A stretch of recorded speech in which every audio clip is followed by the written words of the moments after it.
నీవు ఏ స్థలములో ఉంటావో, ఏ వ్యక్తుల దగ్గర ఉంటావో, నీకు ఎక్కడ విలువ ఉంటుందో అక్కడ నీకు అభివృద్ధి ఉంటుందని చెప్పాడు. హల్లెలూయా, హల్లెలూయా. కంసాలి వాడు 1000 రూపాయలు ఇస్తున్నాడు, కానీ అలాగా దాని స్థాయి ఏ వ్యక్తికైతే దాని విలువ తెలిసిందో, ఏ వ్యక్తి అయితే దాని యొక్క ఆ విలువను గ్రహించాడో, దాని యొక్క వాల్యూను తెలుసుకున్నాడో, అది 100 కోట్ల రూపాయలకి దాని విలువ పెరిగింది. ఈరోజు దేవుడు మనతో మాట్లాడే విషయం ఏంటంటే, what is the value of you. ఈరోజు పరిశుద్ధాత్మ దేవుడు మనతో మాట్లాడుతున్న విషయం ఏంటంటే, నీ వాల్యూ ఎంత, నీ విలువ ఎంత అనే విషయం గురించి నేను అర్ధగంట మాత్రమే మాట్లాడబోతున్నాను. హల్లెలూయా, గట్టిగా చెప్దాం. హల్లెలూయా, హల్లెలూయా. అంటే చూడండి, మనిషి జీవితం ఎక్కడైతే నువ్వు గడుపుతావో, ఏ స్థలంలో నువ్వు ఉంటావో, దేనితో అయితే నువ్వు ఉంటావో, దాన్ని బట్టి నీ విలువ మారిపోతూ ఉంటుంది. ఈ యవనస్తులని పోలీసులు ఏమని చెప్తారంటే, మీరు డ్రగ్గిస్ట్ అని చెప్తూ ఉన్నారు. ఒక వ్యక్తి రోడ్డు మీద వెళ్ళిపోతూ ఉంటాడు, ఊగుతూ పడిపోతూ వెళ్ళిపోతూ ఉంటాడు. మీరు ఏమంటారు అతన్ని? తాగుబోతూ అంటాం మనం. అలాగే మనము ప్రతి ఒక్కరికి కూడా కొన్ని పేర్లు మనము పెడుతూ ఉంటాము. ఎందుకనంటే వాళ్ళు ఎక్కడ ఎక్కువ సమయం గడుపుతారో దాన్ని బట్టే మనం వారికి పేరు పెడుతూ ఉంటాం. హల్లెలూయా, హల్లెలూయా. ఈరోజు దేవుడు మనతో మాట్లాడుతూ ఉన్నాడు. ఈరోజు నువ్వు ఎక్కడికి వెళుతున్నావో, నువ్వు ఏం చేస్తున్నావో, నీ స్థితి ఏంటో, నీ పనులు ఏంటో, దాన్ని బట్టి నీ విలువ మారిపోతూ ఉంది, నీ వాల్యూ మారిపోతూ ఉన్నది. అయితే దేవుడు ఏమని చెప్తున్నాడంటే, తన కుమారులుగా దేవుడు మనల్ని పుట్టించాడు. గట్టిగా చెప్పకూడదు ఈ సమయంలోని. హల్లెలూయా, హల్లెలూయా, హల్లెలూయా. మనిషి చాలా సార్లు ఏమనుకుంటూ ఉన్నాడంటే, నాకు అంత విలువ లేదు, I do not have the value in this world, I do not have the value in my family, I do not have the value in my college, in my village. మనం ఏమనుకుంటున్నామంటే, కొన్నిసార్లు మన చుట్టూ ఉన్న పరిస్థితులు బట్టి, మనము అడిక్ట్ అయిపోయిన పరిస్థితులు బట్టి, మనం అడిక్ట్ అయిపోయినటువంటి ఈ చెడు అలవాట్లను బట్టి, మన స్థితిని బట్టి, మన ఓటాన్ని బట్టి సమాజం ఏమనుకుంటుందనంటే, మనకి విలువ లేదు అనుకుంటుంది. అయితే ఈరోజు విలువ లేని మనిషిని దేవుడు పిలుస్తూ ఉన్నాడు. గట్టిగా చెప్పకూడదు మీ సమయంలో. ఒక్కసారి ఆదికాండం 1వ అధ్యాయం 26వ వచనం. అంటే దేవుడు స్వయముగా ఏమని మాట్లాడుతాడంటే, మనిషిని తయారు చేసినప్పుడు తన పోలికలో మనిషిని తయారు చేసుకున్నాడంట. హల్లెలూయా. The likeness of God, the image of God. అంటే దేవుడు ఎలాగ ఉన్నాడో ఆ రీతిగా మనిషిని దేవుడు తయారు చేసుకున్నట్లుగా బైబిల్ మనకు తెలియజేస్తూ ఉంది. హల్లెలూయా. అంటే the human value is the equal to God. హల్లెలూయా. దేవుడు మనిషికి ఇచ్చే విలువ ఏంటంటే, తాను ఏ స్థాయిలో ఉన్నాడో, దేవుడు ఏ స్థితిలో ఉన్నాడో, దేవుడు ఎలాంటి క్రియేటివిటీ చేయగలడో, దేవుడు ఎలాంటి కార్యాలు చేయగలడో, దేవుడు ఎలాంటి స్వభావం కలిగి ఉండగలడో, దేవుడు ఎలాంటి నీతి కలిగి ఉండగలడో, దేవుడు ఎలాంటి పనులు చేయగలడో, అదే స్వరూపములో మనిషిని దేవుడు తయారు చేశాడు. హల్లెలూయా, హల్లెలూయా. ఆ స్వరూపంలో తయారు చేసేమనంటే, you should rule the world. హల్లెలూయా. సృష్టి మొత్తమును కూడా నువ్వు పరిపాలించాలి అన్నాడు. కానీ ఇప్పుడు ఏమైందంటే, ఎప్పుడైతే మనిషి పాడైపోయాడో, మనిషి చెడిపోయాడో, దేవుని స్వరూపం, దేవుని లక్షణాలు మనిషిలోంచి వెళ్ళిపోయాయో, ఇప్పుడు మనిషి ఏమైపోయాడంటే కంప్లీట్ గా పడిపోయాడు. ఇప్పుడు మనిషి దేవుని స్వరూపం మనలో నుంచి బయటకు వచ్చేసింది. కాబట్టి దేవుడిగా ఉండవలసిన మనిషి అంటే, దేవుడిగా అంటే దేవుని పోలికగా, దేవుని ప్రత్యక్షగా, దేవుని రిఫ్లెక్షన్. అంటే దేవుణ్ణి చూస్తే ఎలా ఉంటుందో ఆ వ్యక్తిని చూస్తే అలాగ ఉండాలని దేవుడు పుట్టిస్తే, మనిషి తాగుబోతుగా పిలువబడుతున్నాడు, వ్యభిచారిగా పిలువబడుతున్నాడు, పారంబొకగా పిలువబడుతున్నాడు, చేతకాని వాడిగా పిలువబడుతున్నాడు. అది ఇక్కడ మనకి దేవుని వాక్యం తెలియచేసేది. పరిపాలించేవాడిగా పిలువబడితే మనిషి ఏమయ్యాడంటే, మానవుడు ఏమయ్యాడంటే బానిస అయిపోయాడు. బానిస అయిపోయాడు. మనిషి ఇప్పుడు బానిసగా బతుకుతున్నాడు. అది లేకపోతే నేను ఉండలేను. ఉండలేను, మందు లేకపోతే నేను ఉండలేను, ఆ సిగరెట్ లేకపోతే నేను ఉండలేను, పాపము చేయకపోతే నేను ఉండలేను, నేను ఎవరిని తిట్టకపోతే నేను ఉండలేను. మనిషి ఏమైపోయిందంటే అది లేకపోతే నేను ఉండలేనని బానిస అయిపోయాడు. మనిషి పాపానికి అడిక్ట్ అయిపోయాడు. అలాంటి పరిస్థితుల్లో యేసు ప్రభు మన మధ్యలోకి వచ్చాడు. గట్టిగా చెప్పలు కొడదాం అందరం కూడా. హల్లెలూయా, హల్లెలూయా, హల్లెలూయా. ఎవరించి గట్టిగా కొడదాం, నేను ఆపమన్న దాకా కొడదాం. హల్లెలూయా, హల్లెలూయా, హల్లెలూయా, హల్లెలూయా. దేవుని స్వరూపంలో ఉన్న మనిషిని, దేవుని పోలికలో ఉన్న మనిషిని దేవుడు పుట్టించినప్పుడు, పాపమునకు బానిస అయిపోయినప్పుడు, ఆ పాపములో నుంచి ఆయన పాపములో ఇరుక్కుపోయినప్పుడు దేవుడు ఈ లోకానికి మరలా వచ్చాడు తన స్వరూపాన్ని మనకి ఇవ్వడానికి. హల్లెలూయా, హల్లెలూయా. ఈరోజు యేసు ప్రభు ఎందుకు వచ్చారో ఎవరికి అర్థం కావట్లేదు. ఈరోజు ఆయన ఒక మతము కోసం వచ్చాడు అనుకుంటున్నారు, ఆయన ఒక కులం కోసం వచ్చాడు అనుకుంటున్నారు. ఈరోజు యేసు ప్రభు అసలు యేసు ప్రభుకి మతముతో సంబంధమే లేదు, కులముతో సంబంధమే లేదు. ఆయనకి ఒక సైంటిస్ట్ మాట్లాడుతున్నాడు, tell me who is your friend, I will tell who you are. నీ ఫ్రెండ్ ఎవరో చెప్పు, నీవెవరో నేను చెప్పేయగలను. ఈరోజు నువ్వు ఎవరితో ఉంటావో దానితో నీ విలువ పెరుగుతుంది. దేవుని సన్నిధిలో ఉన్న వారికి దేవుడు గొప్ప విలువనిస్తూ ఉన్నాడు. గట్టిగా చెప్పడం కొడతాం ఈరోజు. హల్లెలూయా. ఈ సాయంకాల సమయంలో దేవుడు నీతో మాట్లాడుతూ ఉన్నాడు. ఇప్పుడు దాకా నువ్వు ఎక్కడో తిరిగావు, ఇప్పుడు దాకా ఎవరితోనో తిరిగావు, ఇప్పుడు దాకా ఇష్టమైన పనులు చేస్తావు, నీకు విలువ లేదు, నువ్వు తాక్కుంటూ ఉన్నావు, నువ్వు భయపడుతూ ఉన్నావు, మనుషులతో డైరెక్ట్ గా మాట్లాడలేవు. కారణం ఏంటంటే నీకు తెలుసు నువ్వు తప్పు చేస్తూ ఉన్నావు. దేవుడు ఈరోజు నీతో మాట్లాడుతున్నాడు. నీవు గనక దేవుని సన్నిధిలో రాగలిగితే దేవుడు నీకు విలువనివ్వబోతూ ఉన్నాడు. గట్టిగా చెప్పలు కొడదాం ఈ సమయంలోని. ఇంకొంచెం గట్టిగా చెప్పలు కొడదాం. హల్లెలూయా, హల్లెలూయా. దేవుని సన్నిధిలో కూర్చున్న వారికి దేవుడు విలువను పెంచబోతూ ఉన్నాడు. దేవుని సన్నిధిలో ఎవరైతే టైం స్పెండ్ చేస్తారో అలాంటి వారు దేవుడు లేవనెత్తబోతూ ఉన్నాడు ఈరోజు. Thank you Lord. హల్లెలూయా. నేను నమ్ముతున్నాను. హల్లెలూయా, హల్లెలూయా. ఏంటండి మీకు బాధ? నాకు అర్థం కాదు. మందిరానికి వచ్చి ఒక గంట కూర్చొని దేవుని వాక్యం ఉంటే నీ జీవితం మారుతుంది. హల్లెలూయా, హల్లెలూయా. కానీ రోజు మనిషి దేవుడి దగ్గరికి రాలేకపోతాడు. ఒక్క వ్యక్తి గురించి చెప్పి నేను ముగించేస్తాను. ఇక ఒక్క వ్యక్తి గురించి చెప్పి నేను ముగించేస్తాను.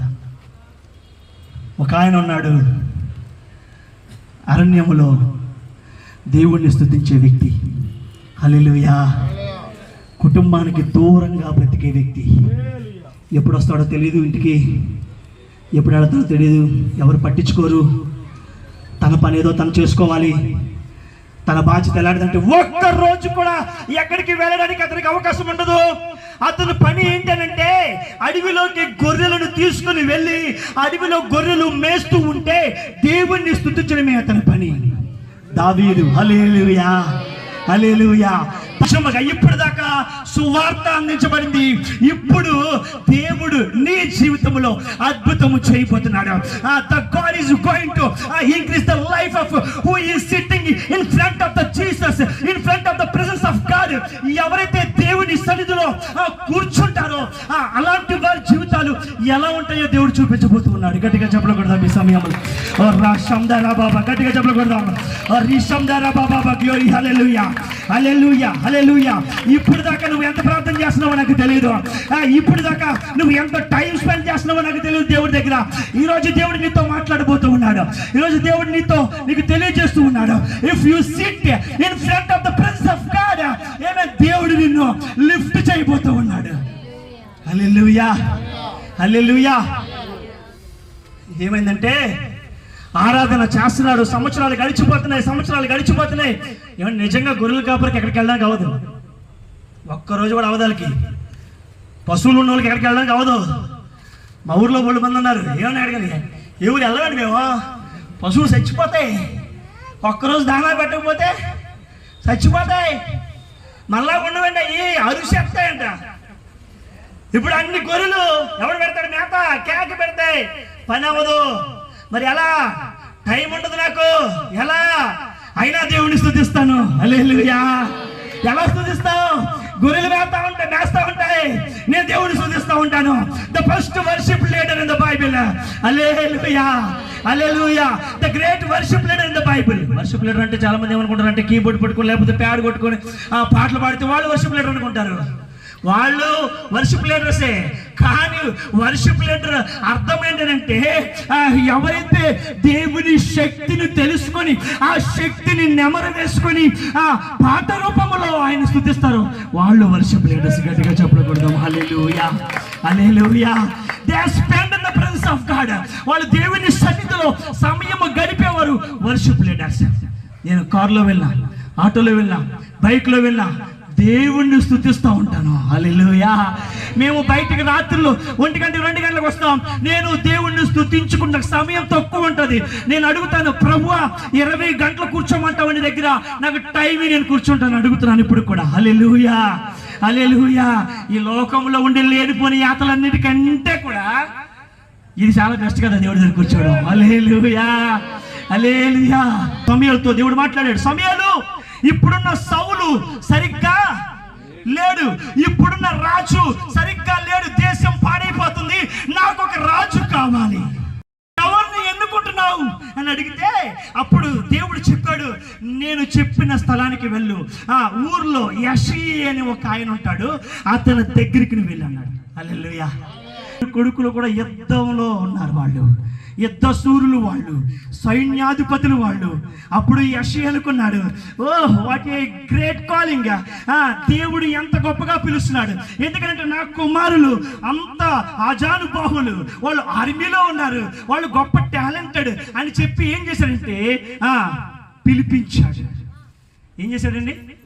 అమ్మ ఒక 7 రావాలి, నాకు పిల్లలు త్వరగా రావాలి, మీకు ప్రాక్టికల్గా చూపిస్తాను, చాలా జాగ్రత్తగా చూడండి. ఈ 7 వచ్చారు, ప్రార్థన చేస్తున్నాడు, తైలం వేస్తున్నాడు, ప్రార్థన చేస్తున్నాడు. దేవుడు అంటున్నాడు, అతను కాదు పక్క దోసే, పక్కకి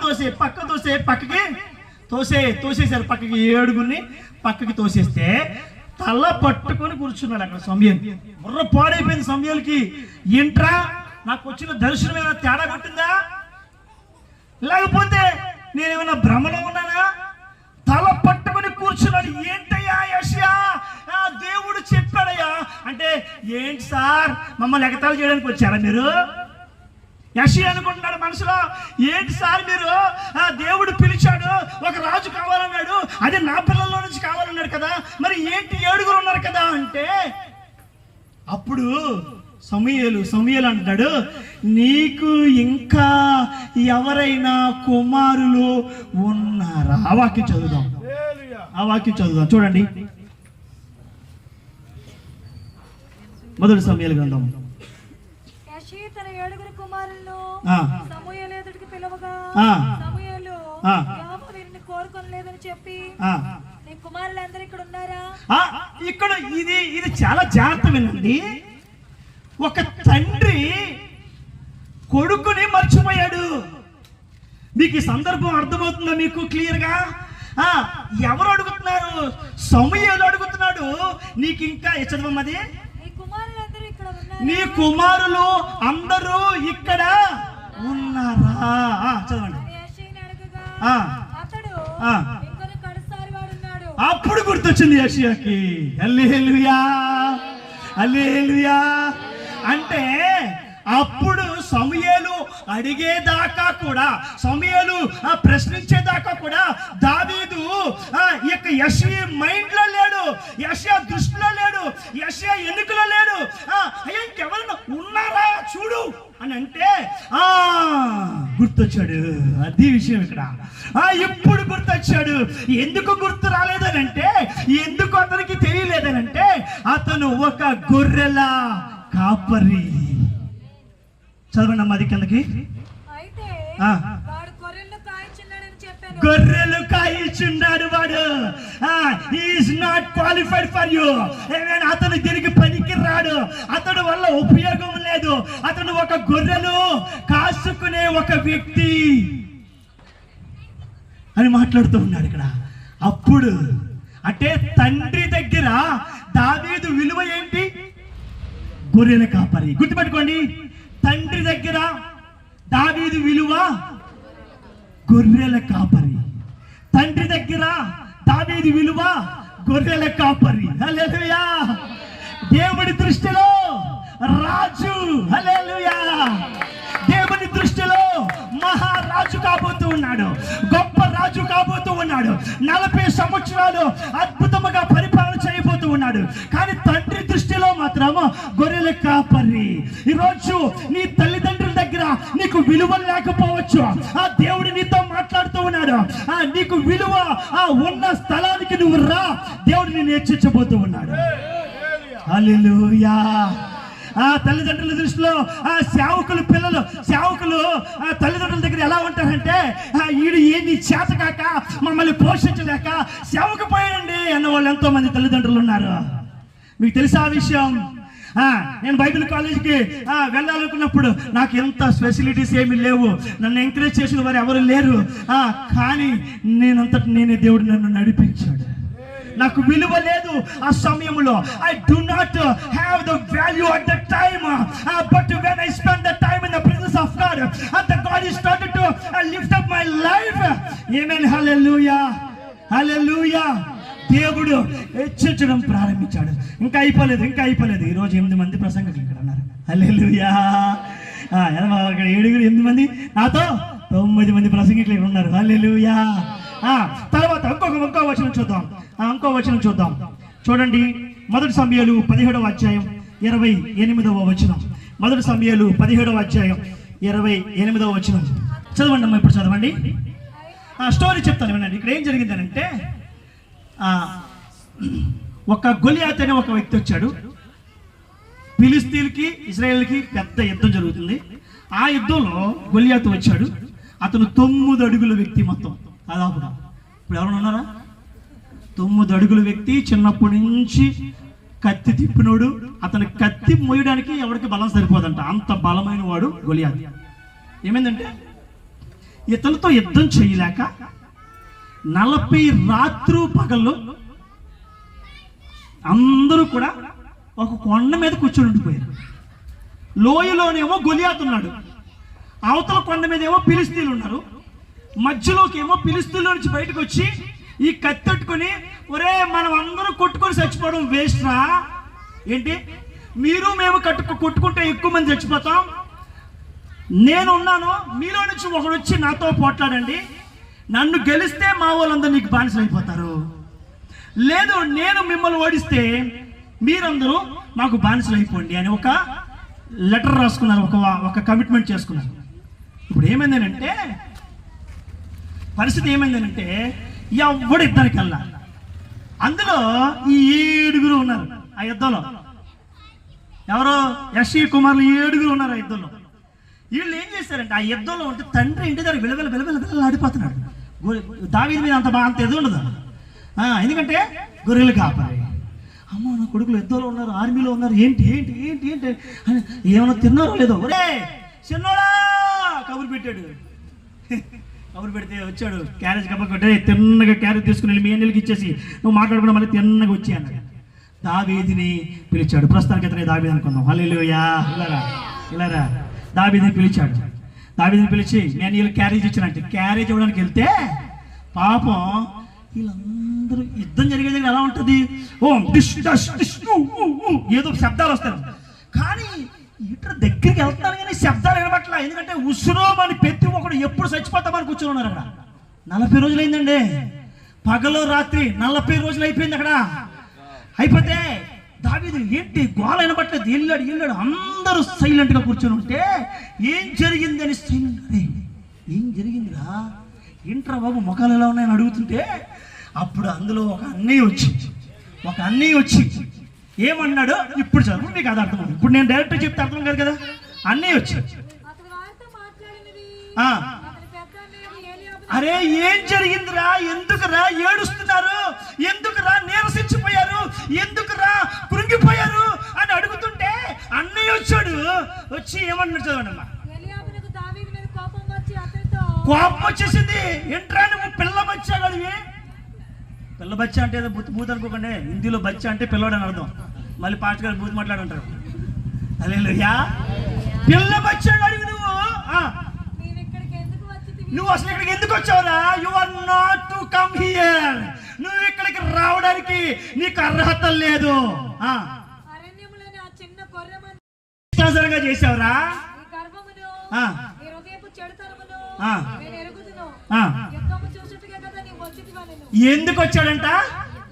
యుద్ధము చూడడానికి వచ్చాడు. హల్లెలూయా. తండ్రి దృష్టిలో ఏంటి? గొర్రెల కాపరి. అన్నదమ్ముల దృష్టిలో యుద్ధము చూసేవాడు. హల్లెలూయా, హల్లెలూయా. తండ్రి దగ్గర విలువ లేదు.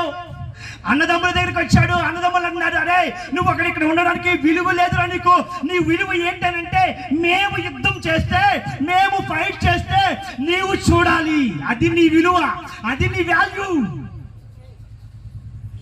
అది నీ విలువ అని అన్నదమ్ములు అతనితో మాట్లాడుతున్నారు. తండ్రి దగ్గర గొర్రెల కాపరి, అన్నదమ్ముల దగ్గర ఏమో యుద్ధము చూసేవాడు. ఇంకో మాట చూద్దాం.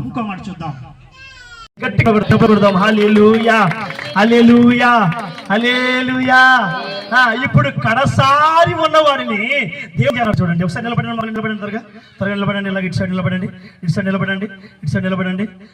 దావీదు ఎవరున్నారు? ఇందాక చదవండి ఆ వాక్య భాగమా. కడసారి వాడు ఒకడు ఉన్నాడు. అతనికి చూపకెళ్ళి నిలబడండి.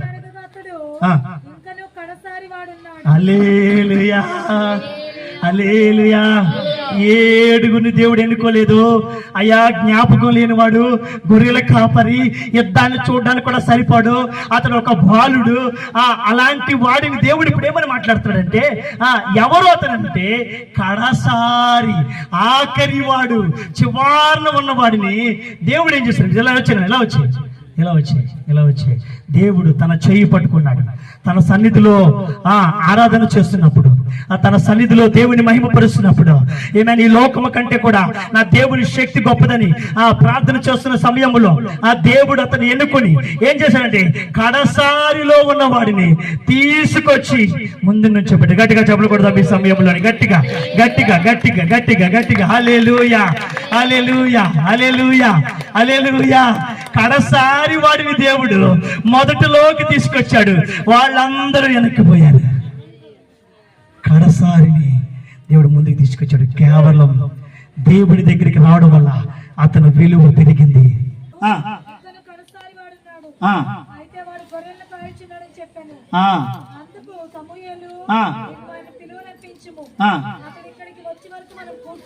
గట్టిగా చెప్పకూడదామండి. హల్లెలూయా, హల్లెలూయా, హల్లెలూయా. సమూయేలు వస్తూ ఉంటే జనాలందరూ భయపడి, అయ్యా నువ్వు ఎలా వస్తున్నావని లేచి నిలబడి, అలాంటి గొప్ప వ్యక్తి ప్రేమంటున్నాడు, దావీదు వచ్చేదాకా నేను కూర్చొని ఉంటాను. హల్లెలూయా, హల్లెలూయా.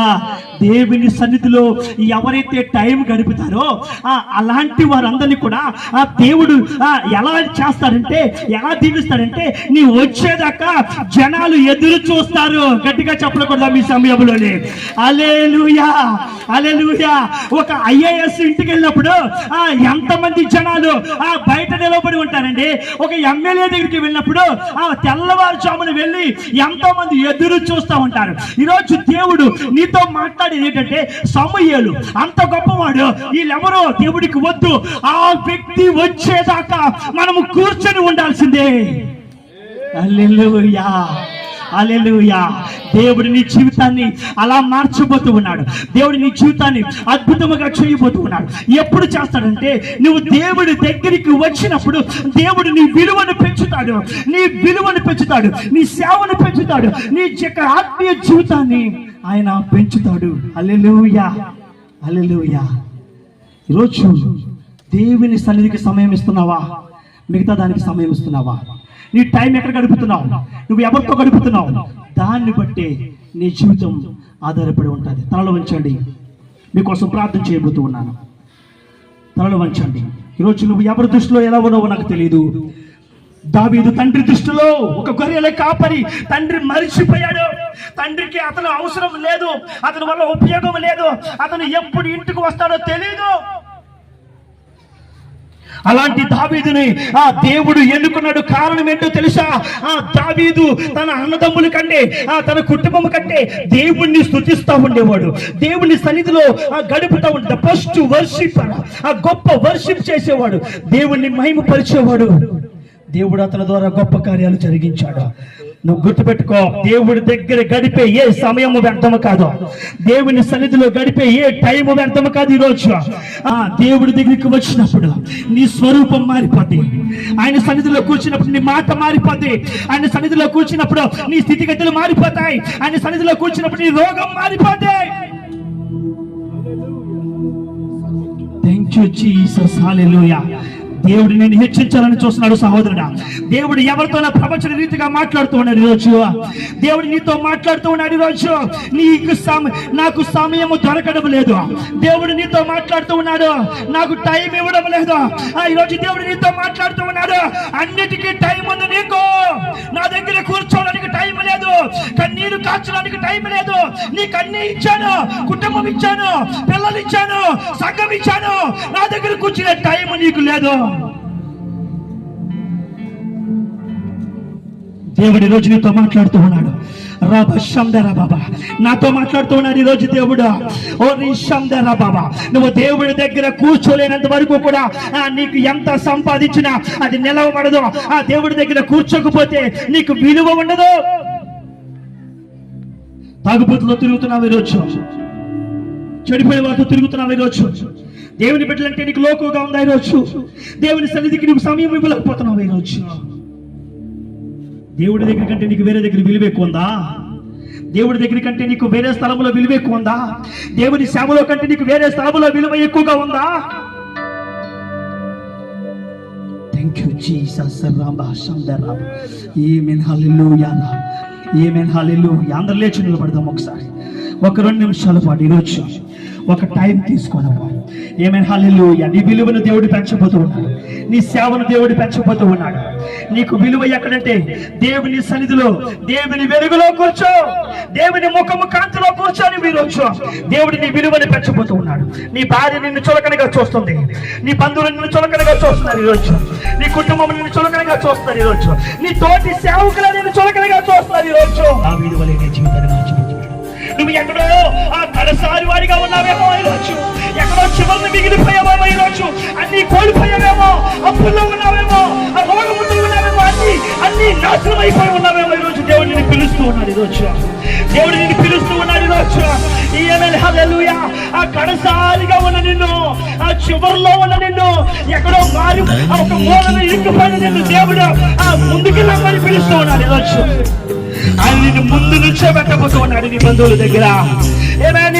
ఆయన నిన్ను ముందుకు తీసుకొచ్చి నేను హెచ్చరించబోతూ ఉన్నాడు ఈరోజు. నువ్వు వస్తే లేచి నిలవబడే విధంగా దేవుడు నిన్ను మార్చిపోతూ ఉన్నాడు. నువ్వు వచ్చినప్పుడు నీ బంధువులు లేచి నిలవబడే దేవుడు నిన్ను మార్చిపోతూ ఉన్నాడు. నువ్వు వచ్చేదాకా అనేక మంది ఎదురు చూసేంతగా దేవుడు నిన్ను దీవించబోతూ ఉన్నాడు. ఎప్పుడు దీవిస్తాడంటే నీ సమయము దేవుడి దగ్గర గడిపినప్పుడు. ఒకసారి గడిపి చూడు, దేవుడు అద్భుతం చేయబోతున్నాడు. ఒకసారి గడిపి చూడు, దేవుడు మొత్తం మార్పు చేసేబోతున్నాడు. దేవుడి బాబా. ఆమేన్, హల్లెలూయా. ఓ గ్లోరీ, హల్లెలూయా. ఆమేన్, హల్లెలూయా. Thank you Jesus. Oh thank you lord.